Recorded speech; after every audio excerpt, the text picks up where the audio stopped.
In het Nederlands. Extra Journaal. Vers van de pers. Welkom bij Extra Journaal. Fijn dat u weer kijkt en een welkom aan alle kijkers op onze sociale media. Bij kijkers bij Tele Curaçao, bij NOS TV op Bonaire en natuurlijk bij Salto TV in Amsterdam. We hebben het belangrijkste nieuws voor u op een rij gezet en we beginnen met een verdachte van moord die is opgepakt. Dat bericht is net binnengekomen. De politie heeft een man opgepakt in verband met de moord die gepleegd is op een vrouw in Westpunt. Die vrouw werd gevonden op 29 februari. Het lichaam was verstopt in vuilniszakken en ook geprobeerd om dat dicht te tapen. Dat zorgde voor veel ophef op de samenleving. Het gaat om een moeder van 4 kinderen uit de wijk Brievengat. En er is nu een man opgepakt. Het gaat om een 37-jarige man die gisteravond iets na 9 uur 's avonds is aangehouden in een minimarket op de Goosieweg.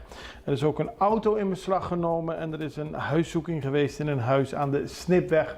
Allemaal in het kader van deze moord. Doen gaat naar Forti. Dat is gisteravond besloten. De onderwijsvakbond Doen is niet tevreden over het feit dat minister Ornelio Kit Martina van Bestuur, Planning en Dienstverlening Doen niet in het CGOA wil opnemen. Dit is het Centraal Georganiseerd Overleg Ambtenaren. Daar wil Doen in meepraten namens haar leden met de overheid. Volgens Martina is daar geen mogelijkheid toe. Hij wil ook niet met de vakbond om tafel zitten. Nou, gisteravond tijdens een ledenvergadering is gebeld met minister-president Pisas en die zei: kom maar langs bij de ministerraad. Vandaag om 2 uur gaat Doen dus naar Forti. En ze vragen zoveel mogelijk leden van de onderwijsvakbond de tocht naar Forti te ondersteunen. Dat gebeurt allemaal later vandaag. Megaproject bij Zambiel, dat is aangekondigd. Er komt een heel groot project bij Zambiel. Een tropisch paradijs gaat er verrijzen. Volgend jaar is al de bedoeling. Op een terrein van 4.500 vierkante meter komt een strandclub met onder meer een restaurant en een cocktailbar en een ecologisch lagoonezwembad en een flowrider. Daar kun je zeg maar op surfen. Het is niet echt, maar het is net echt en het is ook met echt water natuurlijk. Dus een tropisch paradijs, investering van 2 miljoen gulden. En het moet ook werk aan zeker 50 mensen, vooral lokale mensen moeten daarmee aan de slag. Dus dat is een opsteker voor Curaçao. Dan levensverwachting op Curaçao, 79 jaar. Dat is het nieuws. We hebben er nieuws van gemaakt, want het werd gisteren genoemd tijdens een vergadering in het parlement met de directeur van de SVB, de heer Simon. Die zei dat de levensverwachting op Curaçao 79 jaar is. 50.000 mensen op Curaçao krijgen al AOV, tenminste 50.000 krijgen AOV. Daarvan wonen 35.000 mensen op Curaçao. Een groot deel woont in Nederland, op de Besseilanden, Aruba of de rest van de wereld. Maar het geeft aan dat de pensioendruk groot is en alleen nog maar groter wordt. Want een levensverwachting van 79 jaar, dat betekent dat mensen lang pensioen krijgen. Man en par willen uitleg en dat gaat over de reizen van parlementariërs. Een onderwerp dat vaak naar voren komt. Er is nu een delegatie van het parlement in Colombia. Er zijn 3 leden van de MFK. Er is een aparte delegatievoorzitter benoemd. En de oppositiepartijen Man en Par willen daarover uitleg. Want het lijkt wel alsof er steeds iets gevonden wordt om, als er naar het buitenland wordt gereisd, delegatie zo groot mogelijk te maken. En dat betekent ook zo duur mogelijk. En dat is niet goed voor Curaçao, aldus deze partijen. Dan filiaalbibliotheek in Terra Cora. Mooi initiatief. De Didi Dietz Foundation is bezig met een multifunctioneel sportpark. Dat is al in gebruik. Maar er komen steeds meer onderdelen bij. En daaronder ook een filiaal van de Nationale Bibliotheek. Daar is een akkoord voor ondertekend. En de directeur van de Nationale Bibliotheek, Lisandro Ignacio, is heel blij dat de Didi Dietz Foundation daadwerkelijk ook in Terra Cora een filiaal van de bibliotheek gaat opstarten. Zodat de kinderen daar gebruik van kunnen maken en natuurlijk ook de volwassenen. Cantado Mayo van start. Het Seoul Songfestival, om het maar zo te noemen, is gisteravond van start gegaan. Dat gebeurde nog relatief beperkt met 6 groepen en 14 zangers. Maar vanavond 6 groepen en 25 zangers. Die zullen allemaal mee gaan doen aan de voorrondes. Die zijn maandag, dinsdag, woensdag.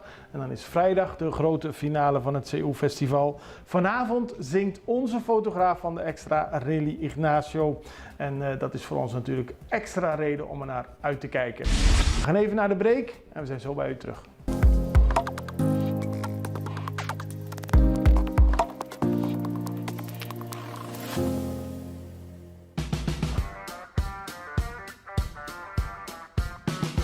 Bom menina Heavy Max Concrete. De nos flete, nos tem pump truck, incluyendo botón mixer, mejor conocido como PUMI. Es único na Kosovo.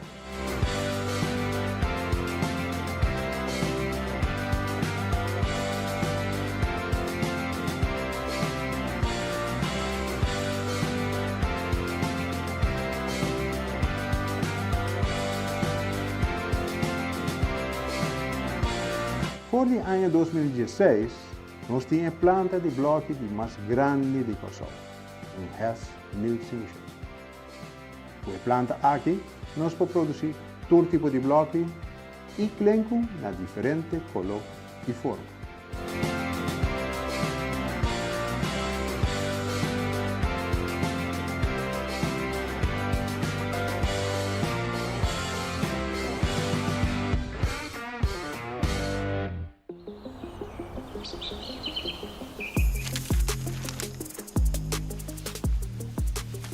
Welkom op Curaçao, een van de mooiste eilanden in de Caribië, een ware parel. En het is een eiland waar je van heel veel zaken kunt genieten. Van de natuur, van de zee, van het eten, van de mensen en zoveel meer. Curaçao is een eiland waar heel veel gebeurt op het gebied van politiek, cultuur, sport en zoveel meer. En Extra Journaal brengt het belangrijkste nieuws van Curaçao. Maar we hebben ook aandacht voor al het nieuws op Bonaire en Aruba en op de bovenwinden, Saba, Sint Maarten en Sint Eustatius. En we belichten al het nieuws van alle kanten. Het nieuws is duidelijk, actueel en vers van de pers. Extra Journaal, elke werkdag op Salto. Op Curaçao zijn we de hele dag bezig met het maken van Extra Journaal. Volg ons op je favoriete Amsterdamse zender, Tauro.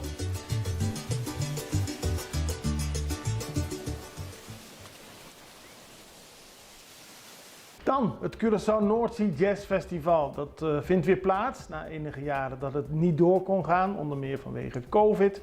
Maar veel mensen kijken uit naar de artiesten. Die worden vandaag om 6 uur bekendgemaakt. Maar er lekte al uit dat Seal, de bekende zanger, vrijdag 30 augustus gaat optreden. Dat komt omdat hij op zijn eigen Facebook, het management van Seal, alvast de aankondiging plakte. Hij is er heel blij mee en er zijn ook al heel veel positieve reacties op de bekendmaking dat Seal één van de artiesten is tijdens Curaçao North Sea Jazz Festival 2024. Dan gaan we naar Bonaire, want daar hebben ze een wijkagent. Het is een mooi project. In de wijk Niki Boko is er een nieuwe wijkagent. Kijkt u naar de beelden, want Laurienne Francis gaat er aan de slag. Dat is ze eigenlijk al vanaf vorige maand. Ze praat met de bewoners. Als er structurele oplossingen nodig zijn voor problemen in de wijk, dan helpt ze daaraan mee. Dan moet je denken aan problemen met buren, familieproblemen, geluidsoverlast, buurtoverlast en dergelijke. Laurienne Francis heeft verschillende wijken onder zich vallen. En zo zijn er in heel Bonaire 5 wijkagenten die een aantal wijken onder zich hebben. Daar heel veel te zien zullen zijn en die mensen ook makkelijk kunnen aanspreken. Het idee van de wijkagent is dat het Korps Politie Caribisch Nederland daarmee de bewoners van de wijk een gevoel van veiligheid en rust willen geven. De wijkagent wil dichter bij jou zijn, wil meedenken en wil attent zijn op situaties die zich kunnen voordoen. Hartstikke interessant. En dan gaan we weer terug naar Curaçao, want bewoners van het gebied rondom Sakito komen vanmiddag bijeen om 5:30 bij Parasasa Beach. Al lange tijd willen bewoners duidelijkheid over de bouwwerkzaamheden rond Sakito. Er worden woontorens gebouwd, er zijn plannen voor jachthavens en dat alles kan leiden tot schade aan de natuur. Mangroven en koraalriffen worden volgens de bewoners bedreigd door al de bouwwerkzaamheden. Ze gaan er niet meteen tegen in opstand, maar ze willen vooral duidelijkheid en informatie. En dat krijgen ze niet van de overheid. En daarom komen ze nu vanmiddag om 5:30 bij de lagune nabij Parasasa Beach bijeen om de milieueffecten van de bouwwerkzaamheden te gaan beoordelen en te laten zien dat ze duidelijkheid willen. We spraken erover met Edwin Bicho Iraskin, buurtbewoner. En we vroegen hem dat volgens mij veel mensen zich druk maken over de bouwwerkzaamheden en het gebrek aan informatie. Het is zo dat verschillende mensen, een heleboel om te zeggen, die maken zich druk over wat er gaande is. Vooral omdat wij beseffen hoe belangrijk onze koralen zijn, onze bomen, de mangroven die over de hele wereld worden beschermd. Nu weer zijn ze met hele internationale programma's bezig daarover. En wij zien dat er van alles gebeurt en van alles gaande is. En we stellen ons vragen, maar aan wie moeten we ze stellen? Dus we schrijven een brief aan de minister die daarover gaat. Maar we krijgen geen gehoor. We zijn ook bij de ombudsman geweest. Maar de ombudsman die probeert en die zegt dat heeft die ministers of die employees van de ministers daar en die beloven dan van alles. En dan komt er ook niks. Dus ze respecteren de ombudsman niet. Dat is het niet respecteren van de democratie, denk ik. Dat is heel raar, want iedereen die hier bij Sakito voorbij loopt, ziet al lange tijd de bouw. Er zijn plannen die je leest in de krant over een jachthaven, maar de bewoners zelf worden in het ongewisse gelaten. Ja, we weten er een heleboel van. Kan ik je... Maar niet officieel. Nee, verzeker een heleboel. En het zal eens naar buiten komen, maar het is allemaal heel vreemd. Die torens waar u het net over heeft, die torens zijn, ik heb die originele vergunningen gezien, et cetera. Die zijn voor 2 verdiepingen. En ze gaan naar 9 verdiepingen. Hoe kan dat? Moet ik dat even uitleggen? Heel kort. Kijk, het is dus zo, je vraagt het aan. Iemand zegt tegen je, doe maar joh, want later verandert je toch enzovoort. Zo gaat dat. Maar er wordt een enorme schade aangericht aan ons milieu. En daar willen de bewoners nu in ieder geval van ook laten zien, van daar zijn we het niet mee eens. Het is aan alle kanten kunnen de bewoners het niet begrijpen. Ze zien wat er met uitzicht enzovoort is. Die gebouwen staan, deze hier aan deze kant, compleet tegen de straat in. Ja. De straat is zelfs, hebben ze een stukje ervan afgehaald. et cetera, et cetera. Je kan zo uren doorgaan, maar het is gewoon een feit, jongens. We horen erbij. Ja. We trekken ons. We trekken het ons aan. We hebben niks. We houden van Curaçao. En dan is een lombrice dat er akibo. En we willen meehelpen. En we weten dat het toerisme moet komen. En we weten hoe belangrijk het is.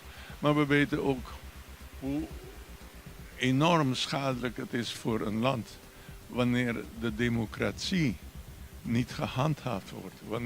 En dan gaan we naar Amerika, want daar is belangrijk nieuws voor de presidentsverkiezingen. Tot nu toe had Donald Trump, de oud-president, die weer mee wil doen met de presidentsverkiezingen tegen Joe Biden, nog 1 concurrent binnen de Republikeinse partij, maar die heeft zich teruggetrokken. Het gaat om Nikki Haley. Lange tijd was zij nog de laatste die bezig was met een nominatie voor de Republikeinse partij.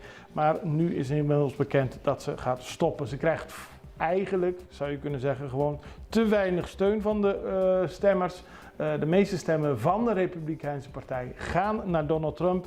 En die heeft al laten weten klaar te zijn voor de strijd tegen Joe Biden, die hij incompetent, oud en niet geschikt vindt. Zichzelf vindt Donald Trump de beste kandidaat als nieuwe president van de Amerika.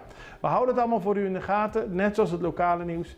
En we hopen dat u morgen ook weer kijkt. Het allerbeste, tot ziens. Dag.